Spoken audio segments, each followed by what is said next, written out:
Okay, today we're going to talk about headlight condensation, because this platform, more than any other I've owned, what I've seen on the boards is there's so many of these cars that every time it rains or you get a car wash, you get condensation in here. So I'm going to show you a few things to look for. All right, so here on the headlight, first thing, easiest thing to check are these caps. And easy is a strong word. This one you can access from the top.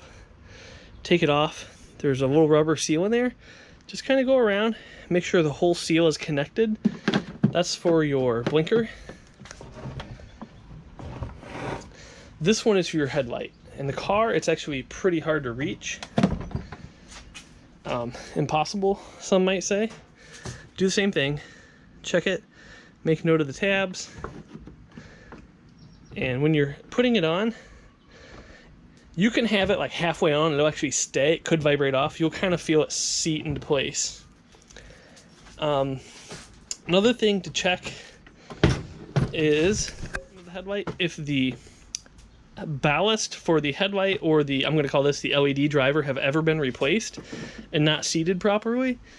There's a seal on the bottom of those also, so make sure that's intact and make sure it's mounted. And I've noticed when you take these off, when you're putting them back on, a little lube, WD-40, petroleum jelly, anything to get them to seat is almost needed, because when they're going down in here, they like to choke up. So we've got those. We've checked these. If it's really bad, check the housing. Check that seal where the headlight lens. See the glossy black meets the flat black? That's how it's put on. And if you have an aftermarket headlight, I would say the odds that you're going to have a problem with that are greater. And if you have an OEM headlight, it'll show you right there.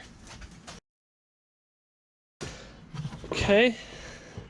And if you bought a used one on eBay, make sure there's no holes. I know it seems stupid, but you don't know what the person before you has been doing, if they've been drilling into it or anything like that. And an example of what that looks like is I have a Tesla headlight here. Oh, right there. Right on the bottom. I don't know what hit it. Put a nice good hole in it. And the last thing to check is this right here is the breather tube. It actually has a piece of rubber that connects to it and goes down and drains. So if this has ever been disconnected or it's connected on wrong or cut, there's a good chance that's where your leak's coming from. To know if this has ever been off, basically, has the headlight been out of the car?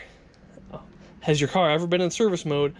Or like my car, has your car ever been in paint? I had a fender replaced on the car. So that, oh, this is a depot. Yep, I knew that. So that's about all I got. I guess the reason that these fail when there's condensation in the headlight is, if you see where they sit, see that? See where my finger's coming up? So basically condensation gets on those wires, which is fine, it's not gonna hurt anything, but it runs down this connector and can go into these. And once you get moisture in these, you know, I want to say you're kind of done. You can do what I've done before with old ECUs and take this apart, these 4 screws, and try to dry them out. Maybe do the old rice trick or something of the like. But yep, I just wanted to give you guys a few brief things to check if you're noticing you have condensation in your headlights. All right, take it easy.